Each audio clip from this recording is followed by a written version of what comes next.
ایک عالم دین ہے احمد ابن عبداللہ العجلی رحمہ اللہ، علماء کوفہ میں سے ہیں، معمر عالم دین، 261 ہجری سنہ وفات ہے ان کا۔ اس دور میں علم حاصل کرنے کے لیے جو علماء نکلتے تھے، سفر کرتے تھے، جسے الرحلہ کہا جاتا ہے، آپ کی زندگی میں بھی بہت تھا، متعدد مقامات پر آپ گئے، لیکن زندگی کے آخری دنوں میں جب خلق قرآن کا مسئلہ تھا بغداد میں، کوفہ میں، بصرہ میں اور عراق کے تقریباً علاقوں میں، اس وجہ سے آپ نکل کر کے چلے گئے طرابلس، جو آج لیبیا میں آتا ہے، طرابلس المغرب، ایک ہے طرابلس الشام، یہ مغرب چلے گئے لیبیا، وہیں رہے۔ امام ذہبی رحمہ اللہ کہتے ہیں کہ التفرغ للعبادہ، خلق قرآن کی مسئلے کو لے کر کے جو فتنہ برپا ہوا تھا اس سے بچ کر کے آپ جو ہے بس تنہا تنہا اللہ کی عبادت کے لیے وہاں چلے گئے تھے۔ احمد ابن عبداللہ العجلی رحمہ اللہ معروف عالم دین، ان کی کتاب معرفت الثقات، اس میں انہوں نے اپنے استاذ مسدد ابن مسرہد رحمہ اللہ کا ایک واقعہ انہوں نے لکھا ہے، واقعہ نہیں، ان کی تدریس سے متعلق ایک بات انہوں نے لکھی ہے۔ مسدد ابن مسرہد رحمہ اللہ سے کون نہیں جانتا ہے، کون واقف نہیں ہے، معروف عالم دین، اسم با مسمہ، 228 ہجری آپ کا سنہ وفات ہے، علماء بصرہ میں سے ہیں۔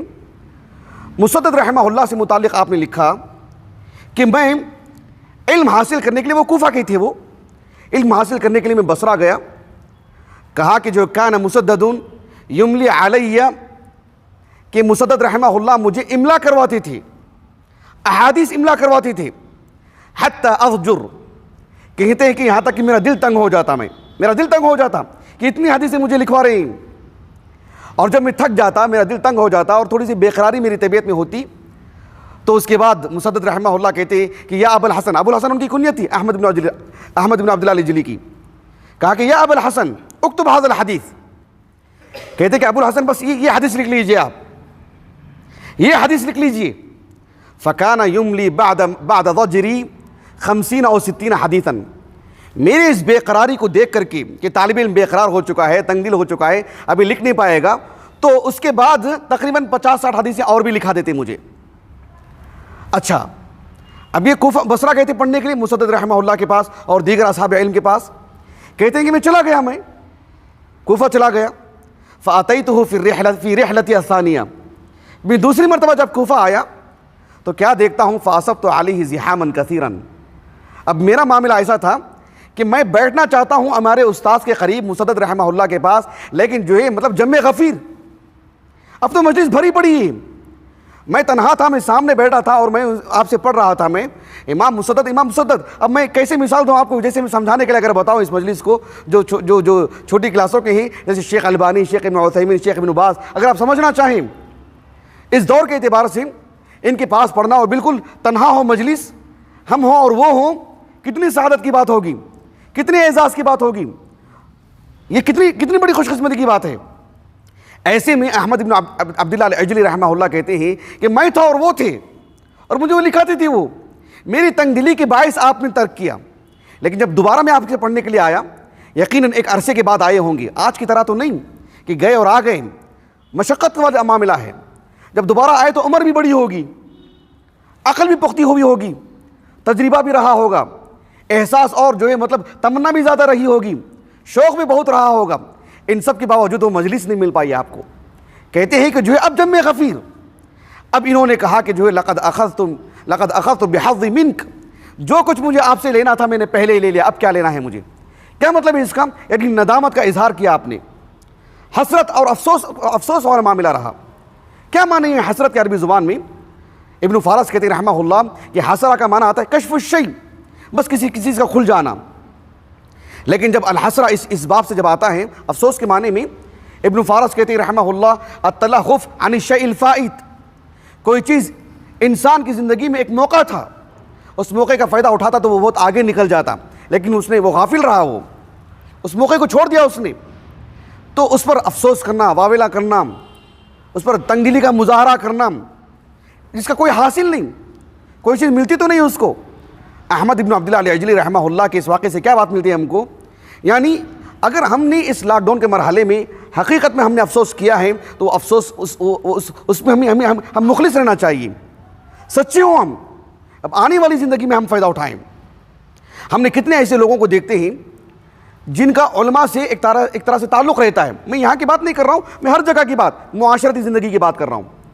آپ سماجی زندگی میں دیکھیے کتنے ایسے لوگ ہوتے ہیں جو علماء ان کے قریب ہوتے ہیں, ان کے پڑوسی ہوتے ہیں, نمازوں میں ان سے میل جول رہتا ہے اور آمنا سامنا ہوتا ہے متعدد مقامات پر, لیکن کھانے پینے سے متعلق باتیں, رہن سہن سے متعلق باتیں, وہی عام باتیں کہہ کر کے اس محفل کو, اس مجلس کو ختم کر دیتے ہیں.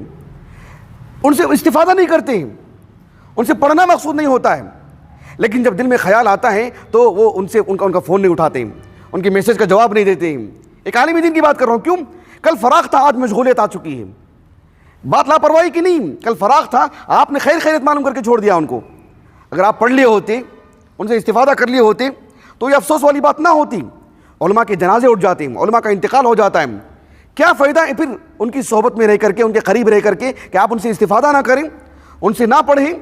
علماء کا جو فراغ ہوتا ہے اس سے فائدہ اٹھانا چاہیے, قبل اس کے کہ کل افسوس والا معاملہ ہو کہ کل ان کے پاس فراغ تھا, آپ نے میسج کیا, آپ نے فون کیا, آپ نے غیر ضروری باتیں کی, آپ نے وقت ضائع کیا, آپ نے ان کی صحبت میں بیٹھے رہے, چائے پی کر اٹھ گئے, آپ کھانے میں مدعو کیا, کھلا کر کے بھیج دیا, اس مجلس کا فائدہ نہیں اٹھایا ایک عالم دین کی صحبت میں رہ کر کے. تو پھر ایسی صحبتوں کا, ایسی رفاقت کا کوئی حاصل نہیں ہے. کل کے دن مشغولیت بڑھ جائے گی ایک عالم دین کی, عمر بڑھے گی, علم بڑھے گا, ان کے طلبہ بڑھیں گے, پھر آپ کو استفادے کا موقع نہیں مل پائے گا, پھر حسد والی بات رہ جائے گی. یہی باتیں ہمیں ملتی ہیں. ہمارے علماء کا نمونہ دیکھیں اس باب میں.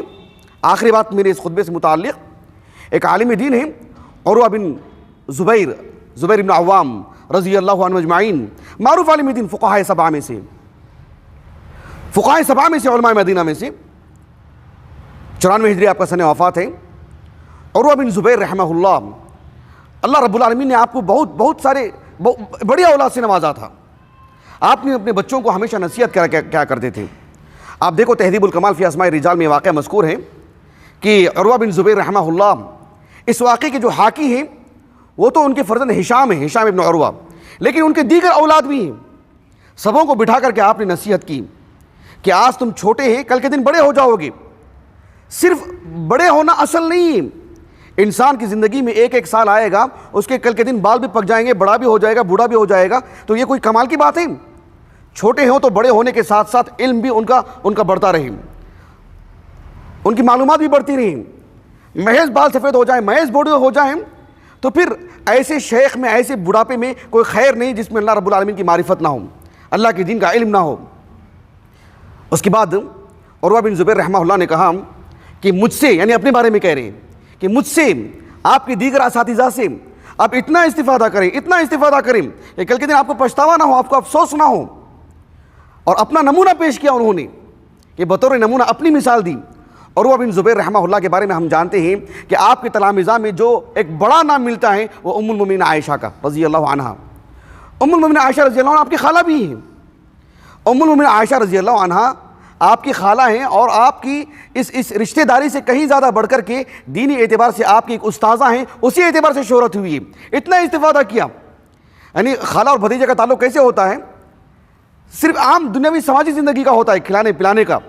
ہمارے گھر کا بچہ آیا, اس کو کھلانا چاہیے, پلانا چاہیے. لیکن یہ لوگ دیکھیں سبحان اللہ العظیم, یعنی ان کے تلامذہ میں سے عروہ بن زبیر اور ان کے اساتذہ میں ام المؤمنین عائشہ. یہ جو عروہ بن زبیر ہیں رحمہ اللہ, وہ اپنے بچوں کو کہتے ہیں کہ اپنے اساتذہ سے ایک وقت بھی ضائع نہ کریں, خوب استفادہ کریں. اور اپنا نمونہ پیش کیا انہوں نے, کہا کہ دیکھو ام المؤمنین عائشہ رضی اللہ عنہ کا انتقال کب ہوا؟ 57 ہجری کو. 50 پر 7 ہجری کو آپ کا انتقال ہوا. ان کے انتقال سے 5 سال پہلے, لگ بھگ سمجھ لیجیے کہ 52 ہجری کو, 50 پر 2 ہجری کو, عروہ بن زبیر رحمہ اللہ نے اپنے بچوں سے کہا کہ لو ماتت, کون؟ عائشہ رضی اللہ عنہ, اگر عائشہ کا انتقال ہو جائے, لو ماتت ما ندمت علی حدیث عندها الا وعیتہ, اگر آج ام المؤمنین عائشہ کا انتقال ہو جائے, مجھے رتی برابر بھی شرمندگی نہیں ہوگی, حسرت نہیں ہوگی. ایک ایسی حدیث نہیں ہے جو ام المؤمنین عائشہ کے علم میں ہو اور وہ میرے علم میں نہ ہو. میں نے سب کچھ لے لیا ہے ان سے, مکمل استفادہ کیا ہے میں نے. آج ام المؤمنین عائشہ کا انتقال ہو جائے, ان کو دفنا دیا جائے, مجھے حسرت نہیں ہوگی کہ مجھ سے چوک ہوئے, میں نے پڑھا نہیں ان سے, کچھ حدیثیں رہ گئی ہیں ایسی. سبحان اللہ العظیم, کتنا ادعا دیکھیں, یقین دیکھیں. اسی لیے اہل علم سعید بن المسیب رحمہ اللہ کو جہاں عظیم فقیہ کے طور پر پیش کرتے ہیں, ان کے مقابل عروہ بن زبیر کو حافظ حدیث کے طور پر پیش کرتے ہیں کہ علم حدیث میں ان کا بڑا معاملہ تھا, سعید بن المسیب سے بھی زیادہ. علم حدیث کی اگر بات کرتے ہیں، یعنی کثرت حدیث کی اگر بات کرتے ہیں، فقہ کی، قضاء کی، یہ بھی کم نہیں ہے۔ موازنے کی بات آتی ہے تو سعید بن مسیب کا نام لیا جاتا ہے۔